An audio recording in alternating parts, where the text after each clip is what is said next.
Palavra da Verdade, com Hernandes Dias Lopes. Vamos abrir a palavra de Deus, meus amados, no livro de Atos dos Apóstolos, capítulo 12. Atos dos Apóstolos, capítulo 12.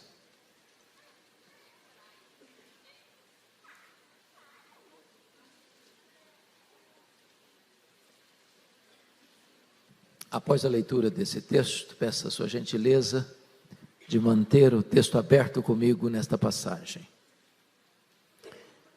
Por aquele tempo, mandou o rei Herodes prender alguns da igreja para os maltratar, fazendo passar a fio da espada a Tiago, irmão de João. Vendo ser isto agradável aos judeus, prosseguiu, prendendo também a Pedro. E eram os dias dos pães asmos. Tendo-o feito prender, lançou-o no cárcere, entregando-o a 4 escoltas de 4 soldados cada uma, para o guardarem, tencionando apresentá-lo ao povo depois da Páscoa. Pedro, pois, estava guardado no cárcere, mas havia oração incessante a Deus, por parte da igreja a favor dele. Quando Herodes estava para apresentá-lo, naquela mesma noite, Pedro dormia entre 2 soldados, acorrentado com 2 cadeias, e sentinelas à porta guardavam o cárcere. Eis, porém, que sobreveio um anjo do Senhor, e uma luz iluminou a prisão. E tocando ele o lado de Pedro, o despertou, dizendo: levanta-te, depressa. Então as cadeias caíram-lhe das mãos. Disse-lhe o anjo: cinge-te, calça as sandálias. E ele assim o fez. Disse-lhe mais: põe a capa e segue-me. Então saindo o seguia, não sabendo que era real o que se fazia por meio do anjo. Parecia-lhe antes uma visão. Depois de terem passado a primeira e a segunda sentinela, chegaram ao portão de ferro que dava para a cidade, o qual se lhes abriu automaticamente. E saindo, enveredaram por uma rua, e logo adiante o anjo se apartou dele. Então Pedro, caindo em si, disse: agora sei verdadeiramente que o Senhor enviou o seu anjo e me livrou da mão de Herodes e de toda a expectativa do povo judaico. Considerando ele a sua situação, resolveu ir à casa de Maria, mãe de João, cognominado de Marcos, onde muitas pessoas estavam congregadas e oravam. Quando ele bateu ao postigo do portão, veio uma criada chamada Rode ver quem era. Reconhecendo a voz de Pedro, tão alegre ficou que nem o fez entrar, mas voltou correndo para anunciar que Pedro estava junto ao portão. Eles lhe disseram: estás louca? Ela, porém, persistia em afirmar que assim era. Então disseram: é o seu anjo. Entretanto, Pedro continuava batendo. Então eles abriram, viram-no e ficaram atônitos. Ele, porém, fazendo-lhes sinal com a mão para que se calassem, contou-lhes como o Senhor o tirara da prisão e acrescentou: anunciai isto a Tiago e aos irmãos. E saindo, retirou-se para outro lugar. Sendo já dia, houve não pouco alvoroço entre os soldados sobre o que teria acontecido a Pedro.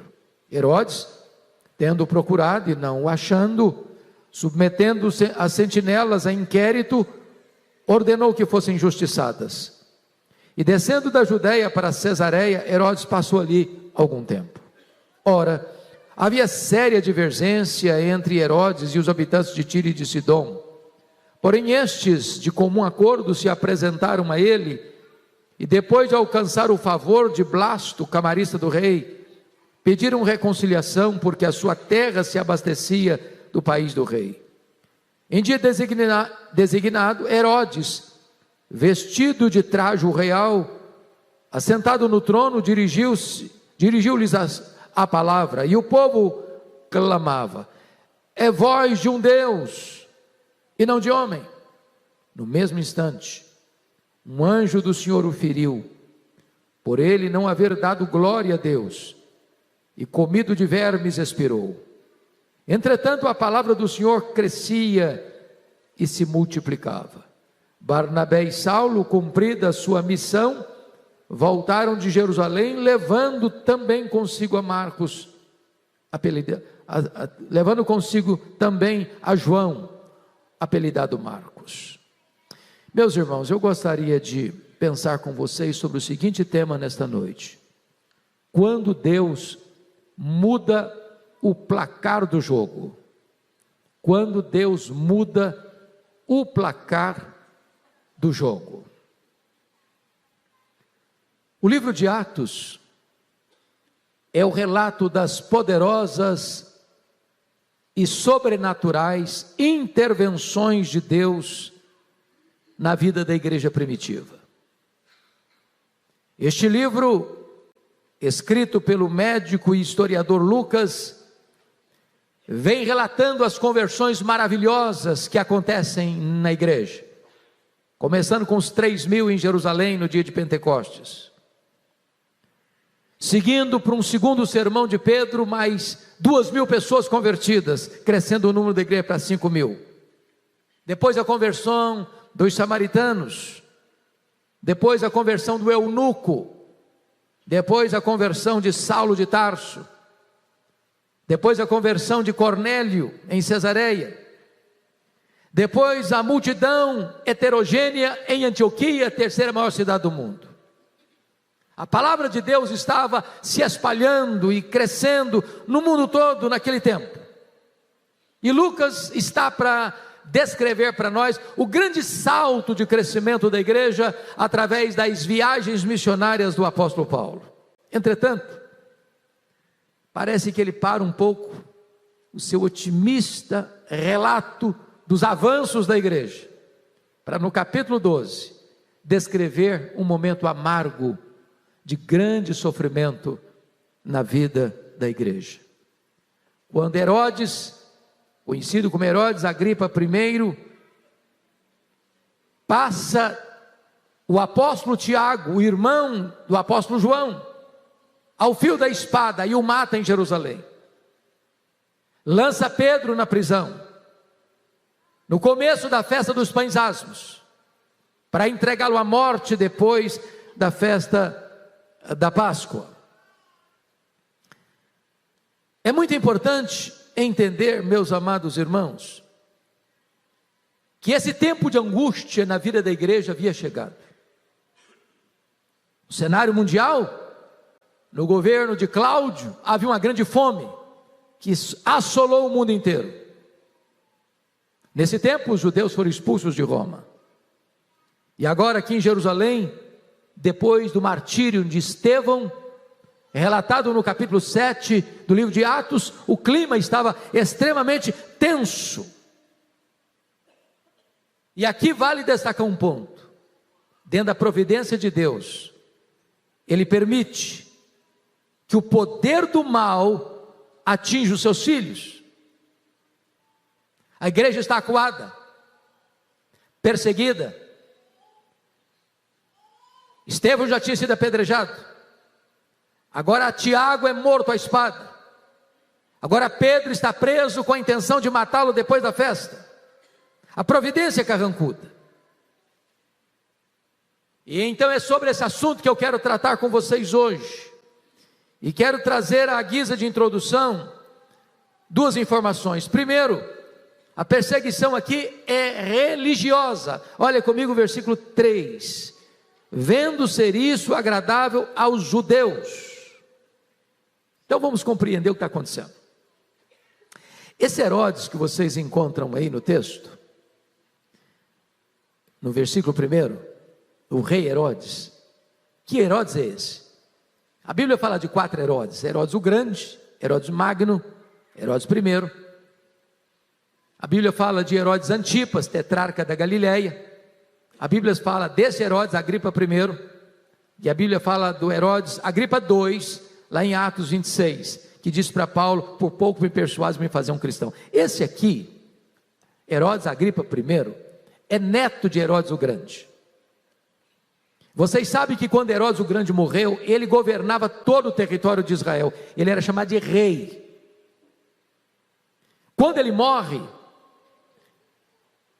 o reino dele é dividido em 4 partes, em 4 tetrarquias. Arquelau, tetrarca da Judeia, Herodes Antipas, tetrarca da Galileia, Filipe, tetrarca de Traconites, e Lisânias, é tetrarca de uma outra região de Israel, de Abilene. Pois bem, esse Herodes aqui, o que acontece? Ele é neto de Herodes o Grande.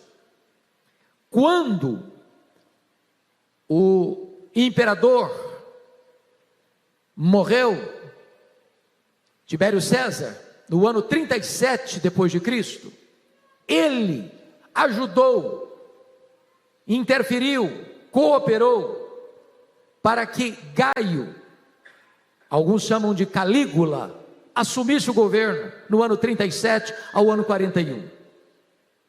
O que ele ganha com isso? Ele ganha a tetrarquia da Judéia e todas as outras tetrarquias, exceto a Judéia, na Galileia, na Pérea, Samaria. Com a morte de Gaio ou Calígula no ano 43, assume o governo de Roma o imperador Cláudio, que governa até 54.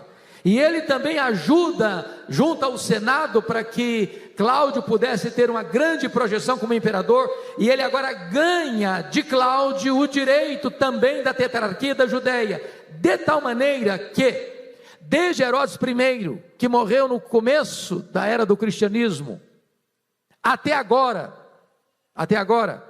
nenhum dos outros foi chamado de rei. Agora ele é rei em todo o território de Israel, como o seu avô fora.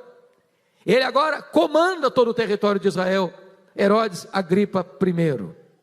O que acontece? Ele quer ganhar o favor dos judeus.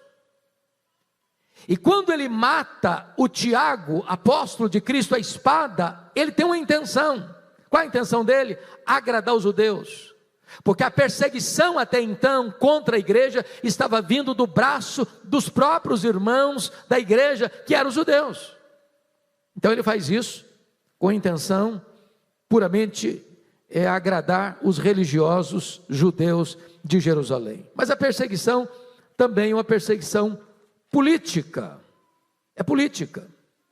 Porque Herodes Agripa I está querendo se consolidar como rei de Israel e alcançar os favores do imperador Cláudio, que agora governa o mundo depois da morte de Calígula em 41. E aqui está, meus irmãos, um fato muito curioso, porque aqui ele está substituindo o governador romano. Vocês se lembram que quando Arquelau foi sacado da tetrarquia da Judéia e colocado um governador romano lá, Pilatos era o 5º governador, agora não tem mais governador romano. Volta de novo o governo da família herodiana, da família dos edomitas. Não que os judeus gostassem dele, por 2 razões. Os judeus não gostavam dele. Primeiro, por causa da cultura romana que ele tinha, porque ele tinha estudado em Roma. Segundo, eles não gostavam dele pela origem dele. Ele era de uma família descendente de Esaú, de uma família edomeia. Então a perseguição tem conotação religiosa, a perseguição tem conotação política. Agora vamos então à exposição do texto, colocado esses elementos de introdução. Primeiro, a prisão de Pedro, uma situação desesperadora, versos de 1 a 5. Se vocês perceberam comigo, Tiago, irmão de João, e Pedro faziam parte daquele núcleo mais próximo de Jesus, daqueles discípulos mais íntimos de Jesus. E aí tem uma coisa que nós não podemos explicar. Por que Deus permite que Tiago seja morto à espada? E por que Deus permite que Pedro seja poupado? Você tem 2 pessoas piedosas na igreja. Um contrai uma doença grave, crônica, avassaladora e morre. O outro é poupado. A um Deus escuta a oração e cura. A outro Deus escuta a oração e leva. A um Deus age poupando da morte. o outro Deus age, permitindo a morte. Por que Deus faz isso? É uma grande pergunta para nós, é uma grande questão para o nosso coração. Quando eu olho para a Bíblia, eu vejo na galeria da fé em Hebreus 11, que uns pela fé fecharam boca de leões, apagaram o fogo da fornalha, e enfrentaram as maiores crises e sobreviveram, mas outros pela fé foram cerrados ao meio e morreram. Quais eram mais crentes? Ambos. A uns Deus salva da perseguição, a outros Deus honra por meio do martírio. E a igreja está lidando com essa situação. Uns são libertos pela fé, outros morrem pela fé. Uns continuam lutando na terra, outros permanecem celebrando no céu. Então, Ele é Deus quando livra da morte, e Ele é Deus quando permite a morte. Mas vejamos aqui alguns aspectos da prisão de Pedro. Primeiro, a intenção em prender Pedro era tirar dividendos políticos. Olha comigo o versículo 3. Vendo ser agradável aos judeus, prosseguiu prendendo também a Pedro. Ele queria dividendos políticos. Ele está começando o governo dele, recebe as bênçãos de ser rei de todo o território, e quer agradar os judeus. Então, ele, desta forma, persegue a igreja, massacra a igreja, mata Tiago e prende o apóstolo Pedro. Segunda coisa, a intenção em matar Pedro depois da Páscoa era evitar tumultos. Olha o versículo 4 comigo. Tendo feito prender, lançou no cárcere, entregando a 4 escoltas de 4 soldados cada uma, para o guardarem, tensionando apresentá-lo ao povo depois da Páscoa. Por que ele faz isso? Por que ele mata Pedro, mata Tiago e não Pedro? Porque na verdade o Pedro era o grande líder da igreja. Pedro foi o homem que pregou e 3.000 se converteram em Jerusalém. Ele tornou a pregar e mais 2.000 pessoas se converteram em Jerusalém. Pedro foi aquele camarada que curou o paralítico, na porta do templo Formosa de Jerusalém. Pedro foi aquele indivíduo que desmascarou Ananias e Safira. Pedro foi aquele indivíduo que orou e Dorcas ressuscitou. Pedro foi aquele camarada que foi enviado para Samaria e o Espírito Santo derramou-se sobre os samaritanos. Pedro foi aquele indivíduo que entrou na casa de Cornélio e prega o evangelho para ele, abrindo a porta do evangelho para os gentios. Pedro era o grande líder da igreja. Então, mais cautela com ele. Ele prende, para que depois que todas as pessoas tivessem ido embora, depois dos 7 dias de festa da Páscoa, dos pães asmos, ele pudesse ser apresentado para morrer. Esse Pedro é o grande líder da igreja. Do capítulo 1 ao capítulo 12 de Atos dos Apóstolos, é Pedro o grande personagem que se destaca na igreja. Terceiro lugar, a intenção em colocar Pedro na prisão, e na prisão de segurança máxima, era evitar a sua fuga. Notem vocês, há registros de prisão dos apóstolos no capítulo 4, versículo 3, há registro de prisão dos apóstolos no capítulo 5, versículo 18, mas há registro também no capítulo 4, 23 a 28, que milagrosamente o anjo de Deus ia lá na prisão e arrancava os discípulos de lá, mantendo a prisão fechada, e era uma grande dúvida das autoridades, como é que esses camaradas saem da prisão de segurança máxima? Então Herodes Agripa primeiro pensou o seguinte: vou botar o Pedro agora numa prisão de segurança muito segura. Botou numa prisão algemado, acorrentado, 4 sentinelas de 4 soldados cada uma, pensando, se ele sair da primeira, ele não sai da segunda, se ele escapar da segunda, ele não escapa da terceira, se ele escapar da terceira, ele não escapa da quarta, dessa ele não sai, pensou certamente Herodes Agripa I. Mas meus irmãos, é maravilhoso pensar nisso. O homem acha que está no controle, mas quem está no controle é Deus. Quando Deus manifesta o seu braço, não tem algema que segura, não tem porta de ferro que segura, não tem estratégia de segurança que segura, ninguém pode deter a igreja do Deus vivo, ninguém.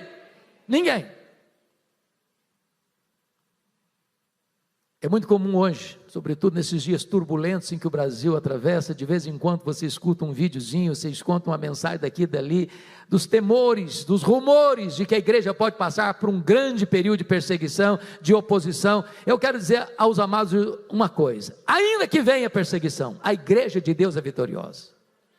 A igreja de Deus não tem que ter medo, nem de prisão, nem de açoite, nem de martírio. Ninguém pode deter os passos da igreja. A igreja de Cristo é vitoriosa. Segundo ponto que eu gostaria de destacar é que a oração da igreja, uma confiança triunfadora. Veja vocês comigo que no versículo de número 5, você pode ler o verso 5 comigo em voz alta, vamos juntos?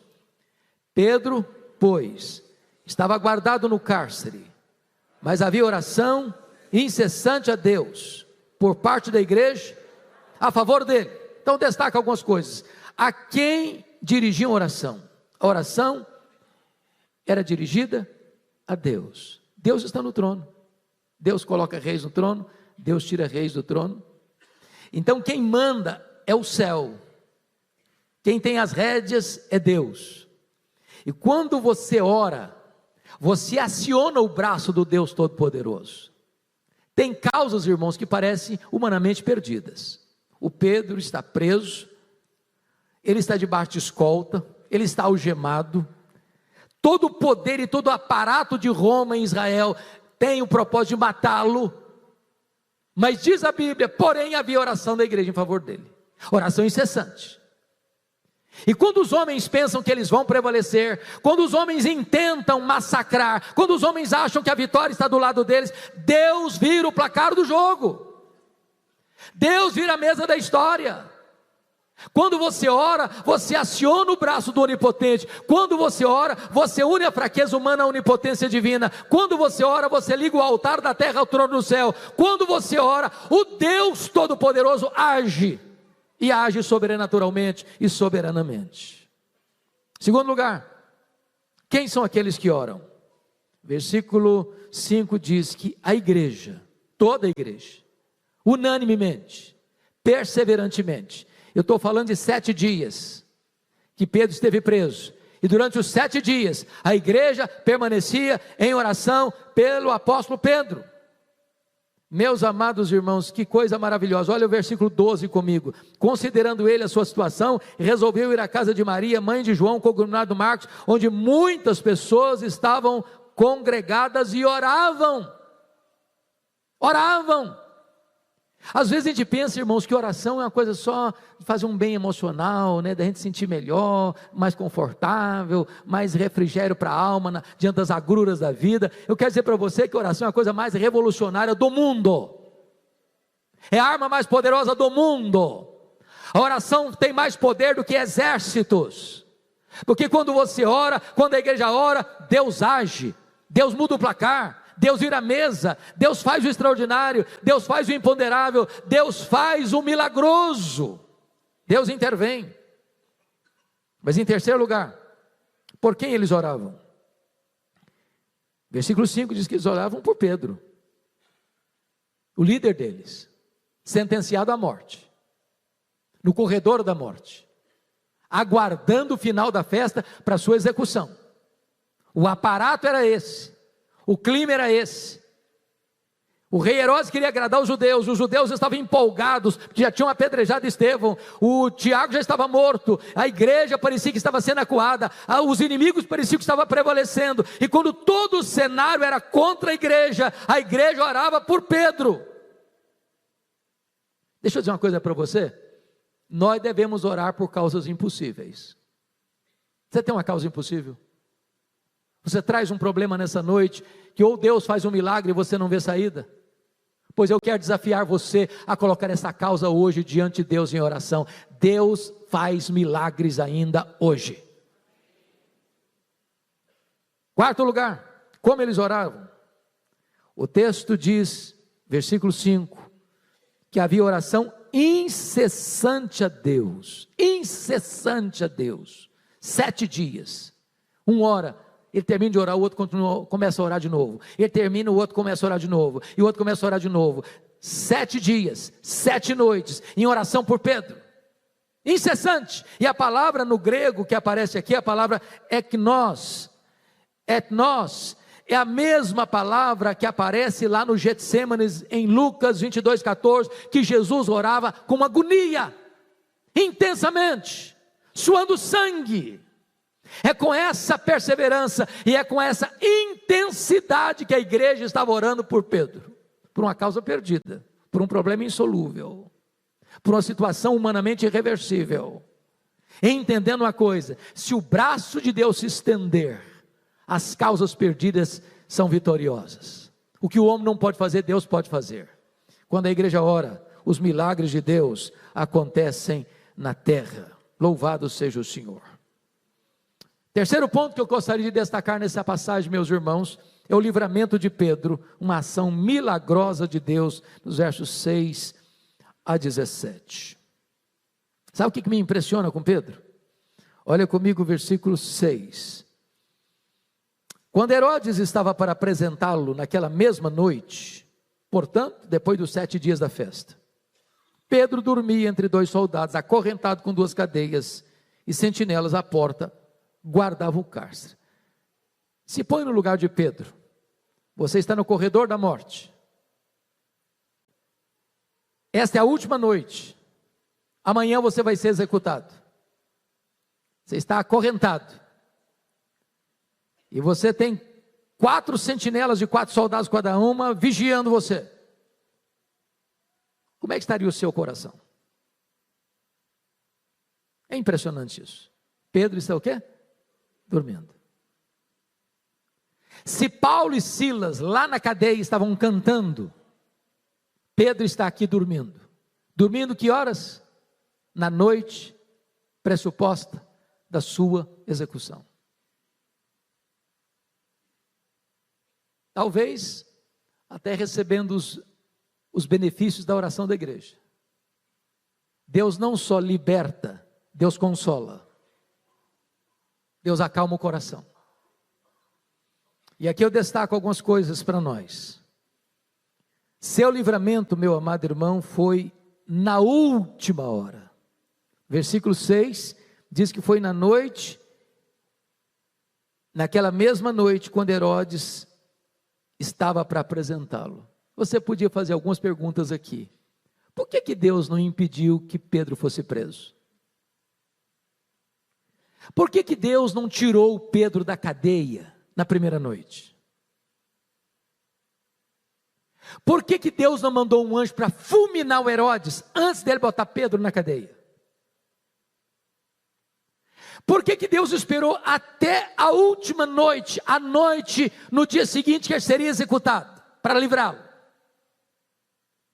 Tem hora, meu irmão, que Deus deixa você ir no último furo da correia, a última volta do ponteiro, para que todos saibam de uma coisa: quando todos os recursos da terra se esgotam, os recursos dos céus continuam disponíveis. Quando os homens não sabem mais o que fazer, Deus entra com a sua providência e muda o placar do jogo e vira a mesa da história. Às vezes o Senhor vem na nossa vida, é na 4ª vigília da noite. É na hora que você diz: agora não tem mais jeito. Pois aí tem jeito ainda, quando Deus intervém. Segunda coisa que eu destaco é que o livramento de Pedro foi resultado da interação da providência natural e da providência sobrenatural. O que é providência natural? A igreja está orando. O que é providência sobrenatural? Um anjo é escalado para ir lá.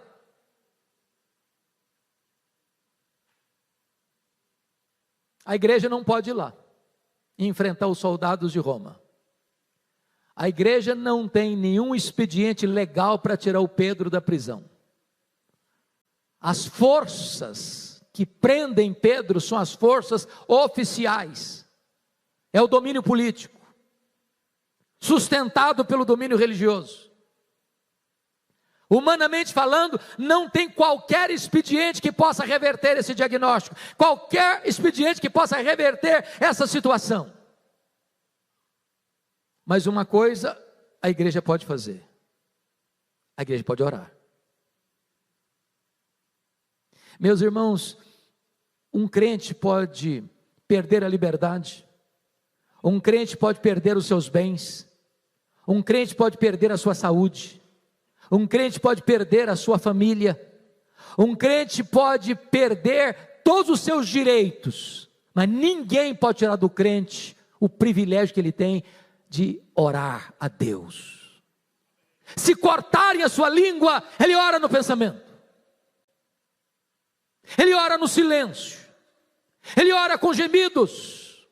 Ninguém pode calar a voz da oração. E enquanto houver oração na terra, haverá o céu se movendo, o inferno tremendo e milagres acontecendo na terra. Louvado seja o Senhor. Mas a providência sobrenatural é que Deus manda um anjo. E sabe, meus amados irmãos, o que eu acho incrível é que o anjo desperta Pedro e anestesia os guardas. As algemas se abrem automaticamente, e ele vai passando pelas 4 escoltas, até que chega no pátio exterior e tem um grande portão de ferro, e o anjo aperta o controle remoto, e o portão se abre automaticamente.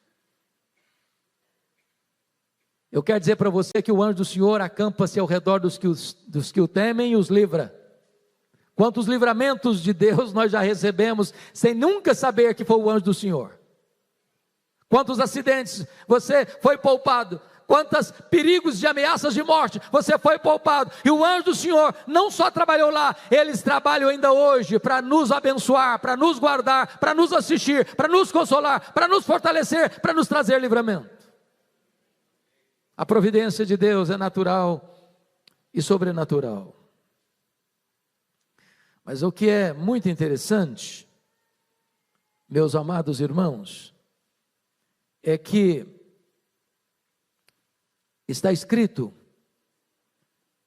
vejam vocês, no versículo 11, então Pedro, caindo em si, disse: agora sei verdadeiramente que o Senhor enviou o seu anjo e me livrou da mão de Herodes e de toda a expectativa do povo judaico. Pedro entende uma coisa: havia uma expectativa do povo judaico de quê? De que ele fosse morto.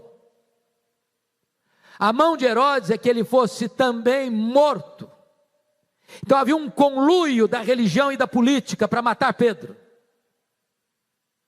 E Deus ouviu a oração, e Deus enviou o anjo, e Deus livrou. E a palavra livrou aqui no versículo 11 é a mesma palavra determinada do Êxodo, onde Deus livra o seu povo. Deus tira da escravidão, Deus tira da morte, Deus tira para a liberdade, Deus tira para a vida, Deus tira para a salvação. O versículo 17 talvez seja a síntese desta passagem. Eu queria que você lesse em voz alta comigo o verso 17, vamos juntos. Ele, porém, fazendo-lhes sinal com a mão, para que se calassem, contou-lhes como o Senhor o tirara da prisão, e acrescentou: anunciai isto a Tiago e aos irmãos, e saindo retirou-se para outro lugar. Ou seja, a grande ênfase de Pedro, ao falar para a igreja reunida na casa de Maria, mãe de Marcos, é como o Senhor o tirou da prisão, milagrosamente. Agora, só para vocês não ficarem confusos, ele mandou contar isso a Tiago. Mas o Tiago não morreu? Como assim? O Tiago que morreu à espada por ordem de Herodes, foi o Tiago apóstolo, irmão de João. Esse Tiago aqui era irmão de Jesus, filho de Maria, que veio a ser o presidente do concílio de Jerusalém, o grande coluna e líder da igreja em Jerusalém. Esse Tiago aqui é o Tiago que escreveu a carta de Tiago, que se tornou grande coluna da igreja na cidade de Jerusalém. Mas em quarto lugar, irmãos, o livramento de Pedro foi uma grande surpresa para a igreja. Olha o versículo de 12 a 17, e o texto é muito curioso, porque o Pedro no verso 12 diz que, considerando a situação de perseguição, de angústia, de temor, de situação de opressão, ele resolveu ir à casa de Maria, mãe de João, onde estavam muitas pessoas congregadas e oravam. E ele vai lá e bateu ao postigo, ao portão da porta, tocou a campainha. E a Rod foi lá, quando olhou, escutou a voz, é o Pedro. Ela tão feliz ficou, tão entusiasmada ficou, que ela nem abriu o portão para ela entrar. Correu e falou: gente, o Pedro está aí. Você está louca, mulher? O que é isso? O Pedro está preso. O Pedro vai morrer amanhã. Não é ele mesmo. Não, então deve ser o anjo dele. E quando foram e viram que era o Pedro, diz o texto, ficaram atônitos. E Pedro relatou para eles como Deus o tirara da prisão. Tem hora que você ora e você também não crê que Deus vai fazer. É o camarada que ora para chover e não sai com guarda-chuva na mão. É o cara que ora, mas será que Deus vai responder mesmo? Eu quero dizer para você que é preciso orar e crer. Se você crê, você vê a glória de Deus. Se a igreja crê, maravilhas vão acontecer. Meus irmãos, é muito importante entender isso. Quando a igreja se coloca diante de Deus em oração, o braço de Deus se estende para agir sobrenaturalmente. Qual é o problema que você está trazendo hoje no seu coração, que precisa de um milagre de Deus? Deus faz milagres, nós cremos em milagres. Você pode estar levando de goleada, pois Deus pode virar o placar desse jogo. Deus pode. Agora notem, meus amados, quinto lugar, o livramento de Pedro ampliou os horizontes do seu ministério. Olha o versículo 17, vamos entender isso aqui. Ele, porém, Pedro, fazendo-lhes sinal com a mão para que se calassem, contou-lhes como o Senhor o tirara da prisão e acrescentou: anunciai isto a Tiago e aos irmãos. E saindo, retirou-se para outro lugar. A partir daqui, você não encontra mais Pedro basicamente em Jerusalém. Uma breve aparição dele no capítulo 15, no concílio geral da igreja de Jerusalém. Mas agora, a perseguição não acabou com o ministério de Pedro. A perseguição não intimidou Pedro. A perseguição levou Pedro para outros horizontes.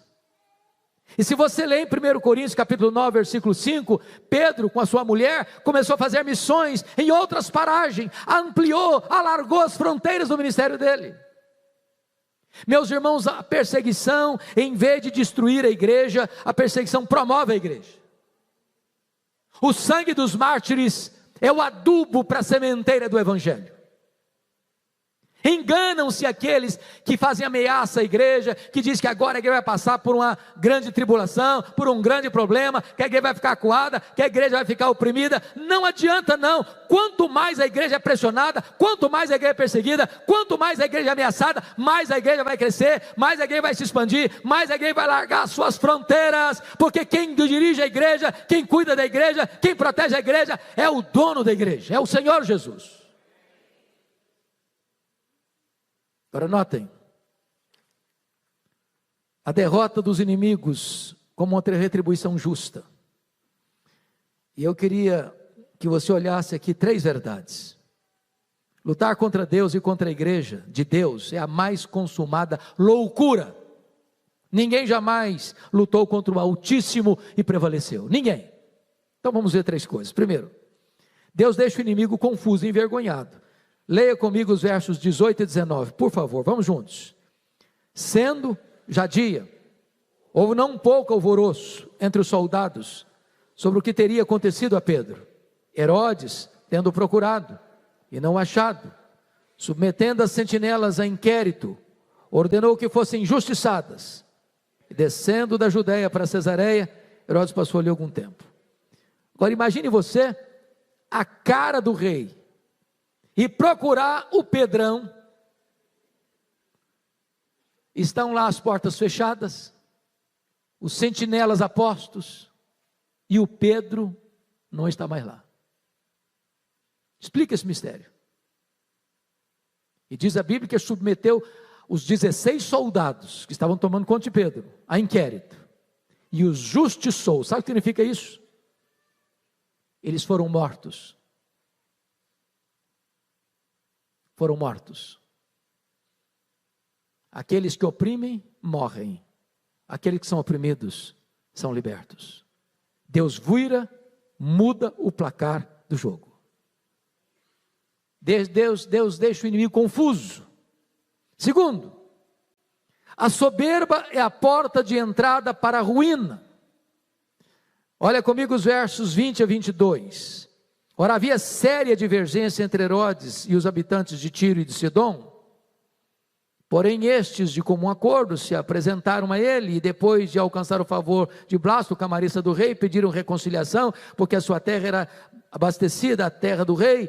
Num dia designado, Herodes, vestido de traje real, assentado no trono, dirigiu-se-lhes a palavra, e o povo clamava: é voz de um Deus e não de um homem. O que está acontecendo aqui? Vocês sabem que a sede do governo romano em Israel não era Jerusalém, era Cesareia Marítima. Cesareia Marítima existia o palácio do rei. Cesareia Marítima existiam lá anfiteatros, havia um templo ao imperador romano, assim como tinha um templo para adorar o Deus de Israel em Jerusalém.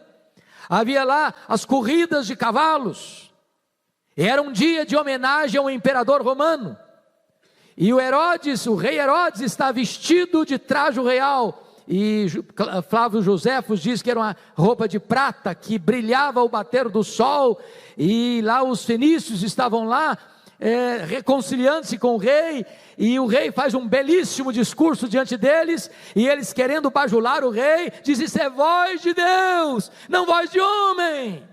Esse homem, em outras palavras, é imortal, é uma divindade. E ele gostou do elogio, ele aceitou a bajulação, blasfema, ele não deu glória a Deus. E o que acontece? Deus envia um anjo e o fulmina, e devorado de vermes, ele morre. Deus mudou o placar do jogo. O Pedro que devia morrer, vive. O Herodes que mandou matar, morre. Eu não sei se é o mesmo anjo que foi enviado para libertar o Pedro da prisão, foi o mesmo anjo que foi enviado para matá-lo, matar o rei. Meus irmãos, ninguém brinca com Deus, ninguém zomba de Deus, ninguém escarnece de Deus, ninguém. Deus é poderoso para reverter os diagnósticos mais sombrios. Deus é poderoso para alterar os cronogramas da história.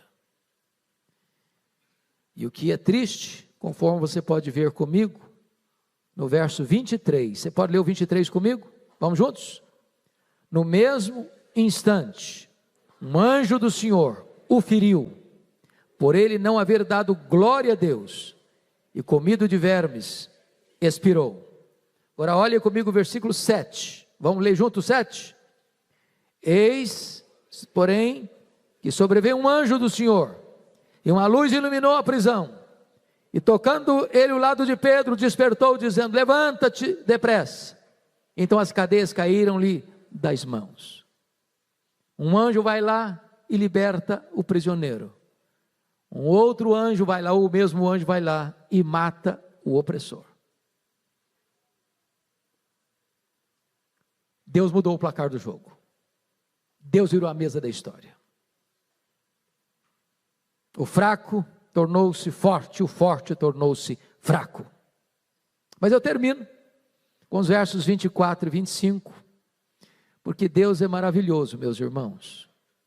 Quando você começa o capítulo 12, você diz: meu Deus, logo agora que a igreja estava indo tão bem, o evangelho crescendo, a igreja animada, conversões em massa, conversões além do território de Israel, os samaritanos se convertendo, os gentios se convertendo, a obra de Deus avançando para além das fronteiras, avivamento na Antioquia, tá coisa acontecendo assim, as mil maravilhas, a igreja estava empolgada. Aí começa a opressão, aí o Tiago é passado ao fio da espada, aí Pedro é preso, e aí a igreja geme, e chora, e ora, e você diz: meu Senhor, como é que vai ser? Mas eu quero dizer uma coisa para você, meu amado irmão: sempre que o mundo tenta destruir a igreja, ele promove a igreja, sempre. Entenda isso, querido. A igreja de Deus, quando anda na presença de Deus, ela é indestrutível. As prisões não abalaram a igreja, as fornalhas não abalaram a igreja, as arenas não abalaram a igreja, as feras não abalaram a igreja, as fogueiras não abalaram a igreja. A igreja de Deus não pode ser parada pela mão do homem. É Deus quem dirige a sua igreja. E o que acontece aqui? Preste atenção, duas coisas. Primeiro, depois da prova, a igreja torna-se mais ousada na pregação da palavra. Eu queria que você lesse com todo entusiasmo comigo o versículo 24. Olha comigo, por favor, isso aí. Entretanto, a palavra do Senhor crescia, se multiplicava. Bendito seja Deus. Na hora que você diz, não, está muito difícil, o clima está pesado, a igreja vai passar por uma grande tribulação, nós vamos encolher, as portas do inferno parece que estão acuando a igreja. Quando você pensa que o cenário é de goleada contra a igreja, Deus vira o jogo, Deus altera o cronograma, Deus vira a mesa da história, e a palavra de Deus cresce e se multiplica. Oh, louvado seja o Senhor. Louvado seja o Senhor. Bendito seja Deus. A obra de Deus prosseguia a despeito da morte de Tiago e da ausência de Pedro. Mas, finalmente, meus irmãos, finalmente, depois da prova, a igreja amplia sua visão missionária. Versículo 25. Barnabé e Saulo, cumprida sua missão, voltaram de Jerusalém, levando também consigo a Marcos, a João, apelidado de Marcos. Que missão era essa? É só você ver comigo no capítulo 11, em virtude daquela fome, no período de Cláudio, os crentes lá de Antioquia enviaram ajuda financeira aos presbíteros por intermédio de Barnabé e Saulo, no capítulo 11, verso 30, e eles levaram essa oferta, e eles estão lá em Jerusalém, quando acontece então a morte de Tiago e a prisão de Pedro, e agora com a reversão do quadro, o Barnabé e o Saulo, juntamente com o jovem João Marcos, esse João Marcos aqui era filho da mulher que estava tendo a igreja na casa dela, onde estava tendo aquela reunião de oração. Agora eles vão de novo para Antioquia, e aqui começa então o grande avanço da igreja nas viagens missionárias de Paulo. Ou seja, a perseguição, em vez de acuar a igreja, agora a igreja vai fazer viagens missionárias, através dos seus grandes líderes, Barnabé e Saulo, para a província da Galácia, depois mais tarde, através de Paulo e Silas, para a província da Macedônia e da Caia, para a província da Ásia Menor, e o evangelho vai se espalhando, e chega no coração de Roma, apesar da perseguição, apesar das torturas, apesar dos massacres, apesar das feras, apesar do Coliseu Romano. Chega no ano 313, o cristianismo tão massacrado, é a religião oficial do Império Romano, porque ninguém pode deter o braço do Deus Todo-Poderoso. Louvado seja o Senhor. Eu quero deixar essa palavra de encorajamento para você, meu irmão e minha irmã. Deus está no trono, e Ele dirige os destinos da sua igreja. Eu quero orar com você hoje. Talvez você veja aqui hoje com o seu coração pesado por alguma causa, e você diz, meu Deus, o que é que eu vou fazer? Talvez você hoje trouxe um problema insolúvel, e você diz, ou Deus faz um milagre, ou eu pereço. E eu queria convidar você para colocar essa causa diante de Deus hoje, e experimentar e esperar de Deus um milagre. Se você quer colocar essa causa diante de Deus, eu peço a você que fique em pé onde você está. Eu quero orar por você, por esta causa. Deus está neste lugar. Ele é o mesmo Deus ontem, Ele é o mesmo Deus hoje, Ele é o mesmo Deus eternamente. Ele nunca mudou, Ele tem o mesmo poder, a mesma compaixão. E hoje Ele pode visitar o seu coração com graça e poder.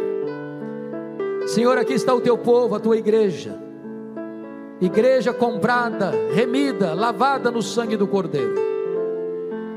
Aqui estamos, Senhor, porque cremos que Tu estás no controle da história. Tu és aquele que levanta reis, abate reis, levanta reinos, abate reinos. Tu és aquele que transforma o sangue dos mártires em sementeira do Evangelho. Tu és aquele que transforma derrotas em vitórias. Tu és aquele que transforma, Deus, amarguras e dores em motivos de sorriso e de alegria.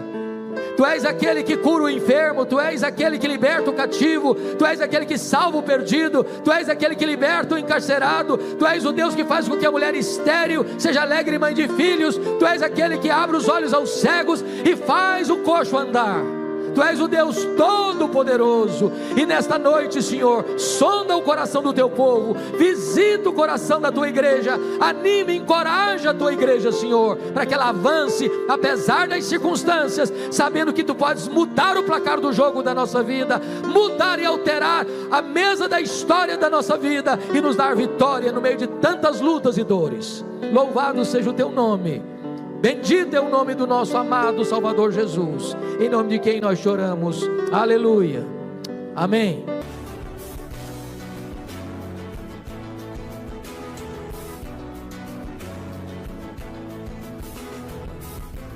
Palavra da Verdade, com Hernandes Dias Lopes.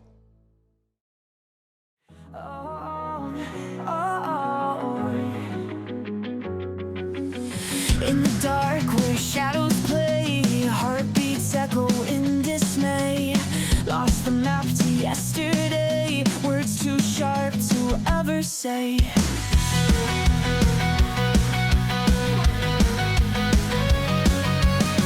Ripped jeans and broken dreams, skate parks and silent screams. Moonlight dances on our schemes, we fly so high on Saturn wings. Tears fall like rain on a midnight show. We're bound by secrets only we know. Holding tight but letting go, this love is a reckless rodeo.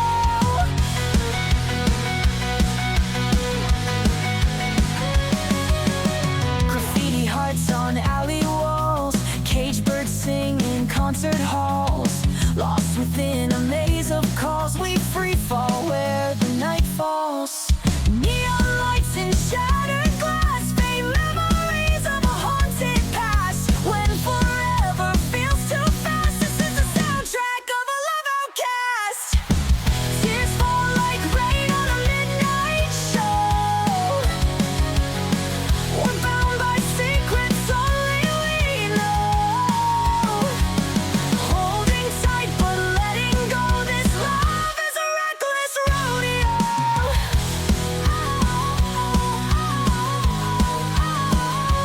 So we ride through the chaos, wild and free, chasing dreams that may never be. In the ashes of what we see, we're the fire, we're debris.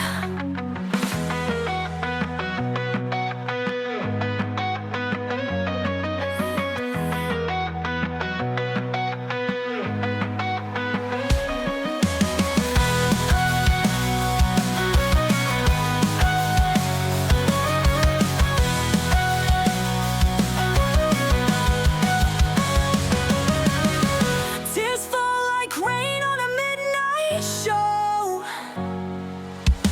We're bound